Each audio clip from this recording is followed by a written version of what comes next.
Right, what's going on, guys? Trev back again, here to bring you another video. This one's going to be doing our weekly review for this week's episode of The Walking Dead Season 11. This is now for episode 21. It is called Outpost 22.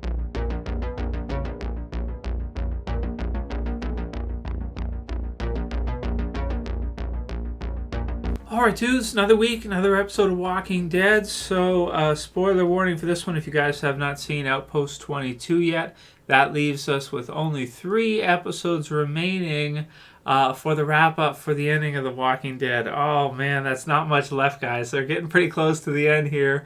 A few weeks, and I guess for the last episode we'll probably have to wait an extra week, as we're going to be seeing it on the same night as everybody on regular AMC. So this review, AMC Plus schedule. If you guys have seen it, great. Spoiler warning if you haven't. Outpost 22. So this one looked really good from the preview for the episode. And I had a feeling maybe this was relating to Alexandria. Like maybe this was Outpost 22, as the title of the episode, is. I had a feeling maybe that's just Alexandria. And it is. Yeah, that's what it is. But, I don't think the work camp that they're actually in this episode is Outpost 22. My mind is kind of trying to map out where they have what and where Alexandria is, Outpost 22, and where Negan and the others are. And then, like, the kids are at a different location, and Annie as well. They kind of split them up and send them to different locations, I guess partially to keep them in line. That way, like if somebody escapes or something happens in one location, it can be bad for their loved ones in a different location. So this episode is a good episode. It's exciting. It's got a bunch of action in it, right, with the Commonwealth soldiers and Daryl and Carol, Maggie. Lots of people in this episode getting some, Rosita, Gabriel, and lots of different little fights throughout. So we start things off with the episode. We have Maggie and her, Gabriel, Rosita are in one, is it a vehicle? Yeah, they're in a vehicle heading towards, Outpost 22. And their guard happens to fall asleep on the journey, and so Maggie is able to kind of break out and then help Gabriel and Rosita also kind of escape and break out, crashing the vehicle, killing the guards that are with them, and them getting some firepower. Split off at first. We get the intro to run. Rosita and Gabriel make up one group. Maggie is solo for a little bit. We have Daryl and Carol making up another one. Then we have Connie, who's also kind of split off from the others. And then Negan and everybody else, Ezekiel and everybody else that are actually at the actual labor camp in the episode. There is really also a very cool kind of kid zombie in this one, which I find to be was a really nice touch for the episode, especially for Maggie, in that we don't get to see little kid zombies very often. It's kind of rare in The Walking Dead, almost never, to be honest. Like maybe Sophia in the barn. There's a few throughout the series, but considering how many kids are actually there, in the world, like at any given time, we don't get to see that many kind of young kid zombies, but it throws a different kind of challenge at somebody, because there's the emotion of seeing a young kid as a walker, as a zombie coming towards you, and definitely makes it a tough one for Maggie to kind of put the kid down. But she uses him to her advantage. She's able to get up beside one of the Commonwealth soldiers that's there to try to find them, and she's able to kind of stab him and injure him, and then put the kid down. Then they take him and they kind of question him, and I guess up until the point when Gabriel reads him his final words as he passes, and kind of puts him out of his misery. But they do get some information from him. We have the part with so they kind of all sort of find each other here as things are playing through. Then they stuff a junction where a train is going to be going through. They jam it. They kind of set it up as a trap. And then they sort of fight the whole group of Commonwealth soldiers and are able to defeat them all without any losses. Also saving Connie as part of this as well, too. we have the scenes at the actual labor camp where they're working with Negan and Ezekiel and some of the others. Some really good lines between Negan and Ezekiel. I don't think we've seen them encounter each other for a long time. And I forgot that, like, Ezekiel was running the kingdom when Negan was, like, forcing them to do what he wanted to do with the saviors and such. So this was a cool sort of scene where they kind of, meet each other again in this labor camp, or see each other again in the labor camp. And, Ezekiel reminds Negan of what he did before and how kind of bad he was, and leading through fear. And Negan wanting a bit of hope, which, if you remember, like Rick's lines during All Out War about hope and everything, that being something that maybe Ezekiel will be able to do if they're able to rally the troops at a certain point here when it makes sense. It just hasn't made sense so far for them after just kind of getting there. Quite dehumanizing in the labor camp. They're not allowed to use each other's names. They don't refer to each other as names or as named people, right, as individuals.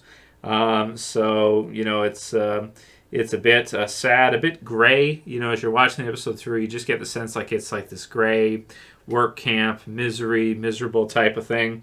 Definitely has some World War II vibes and such, as there were quite a few labor camps, quite a few work camps throughout World War II, throughout Europe and Russia and lots of places, right, back then and throughout prior wars. So it's something we've never seen in Walking Dead before. As I said in my predictions video, I think it's a great idea for something to be included with Walking Dead. In that it's original, but it's familiar because it's something that you see in a lot of other movies and other properties, but just hasn't been done in Walking Dead yet. The Commonwealth soldiers in this one, they feel very. Speaking of nameless, they feel very nameless. They feel very red shirt or just random, right? Like because a lot of the guys and stuff, they're taller, but as far as their features go and everything, without getting to see their face, getting to see what they are, they just look like random guard soldiers, like in a video game or something. There isn't much processing as you're watching it through. You're seeing the Commonwealth soldiers fight them. There isn't much going on in the mind when you see them. They're just kind of these robotic soldiers, and very video game-esque in terms of Daryl and the others Maggie and everybody having to kill them or attack them or whatever. I thought they did, once they take their masks off, once they take their helmets off, you can actually get a sense of humanity that you don't see otherwise, and they just feel very robotic.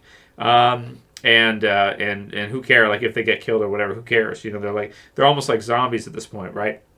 Zombie Commonwealth soldiers in a way, mindless though, and just behaving and doing what they're supposed to. So this is like an exile section where when Pamela or the others exile people, this is sort of like where they go into exile, and it ends up being like working on different locations and on building different outposts and stuff like this. Physical labor. So there's the bike chase scene with Daryl, which is really sweet, where he kind of like slides. He goes after the one guy who's getting away, slides under, and the bike hits the guy and knocks him over. It's quite awesome. So in terms of score for the episode, I think I'm going to give this episode, let's do 8.6 out of 10. I didn't love it. The action is cool and everything, but the things about it that are a bit like, I don't know, is kind of like, It just, the Commonwealth soldiers are so they're there, but they're just video game throwaways. They're red shirts. They're not, there's no personality to them. There's nothing to them. So when Daryl and the others defeat a certain group of them or whatever, it's like a relief. But then at the same time, we also have already learned about the spin-off series, which we know which characters are going to survive and that. So if Negan or Daryl gets in trouble or Maggie gets in trouble, there's very little, basically no sense of, could Maggie be killed off by this guy she's fighting when the little kid walker's coming up? Could she be bitten? Like there's that calculation in the mind is automatic that she's not in danger. Negan's not in danger. Daryl's not in danger. Like, just because of that. But I think JDM did weigh in on that one, that he'd wish they'd have held off. But at the same time, they got to promo the next series is that they want to do. So whatever, it is what it is. They want to keep us interested in the property at the same time too, so I guess they decide that's what it is. But it does take away from the suspense the characters that we are kind of more worried about, like Rosita, Gabriel, maybe Aaron's out there somewhere. Some of the others there, though. Annie would be another one who's a new character, but an important character for Negan and Negan fans. And the baby is as well as part of that. So it's it's exciting, but in certain parts it's kind of like my mind just goes, okay, well, like there's 0% chance that this random Commonwealth soldier is going to kill Maggie or something, right? or the kid zombie is. So that's my score for the episode. It's good. It's not bad or anything. But damn, dude, we only got 3 episodes left. They got a lot of stuff to wrap up in just 3 episodes. I mean, they got like a lot of stuff to wrap up. They got like, the final battle of the Commonwealth with Pamela, Eugene, his trial, and then maybe the setup for the spin-off series. If they do a setup, maybe they won't. Maybe the ending of the Walking Dead TV series won't, like its final episode, maybe it won't be like this this setup episode for the others, like not a cliffhanger or something. Like it'll be a satisfying ending and a question. Will they go back to Alexandria after what's going to happen here, or will they stay at the Commonwealth? It's a good question. So leave your comments below. Let me know what you guys thought about this one. Action-based episode for the most part. Outpost 22. I liked it. I didn't absolutely love it, but I liked it. And I'm just wondering how the hell they're going to wrap everything up in just a few. It's like, it's almost over already, man. That went by too quick. Anyway, that's it for this one. See you guys again soon for another video. Live stream maybe tonight. We'll see. Trev saying peace later, guys. See you soon.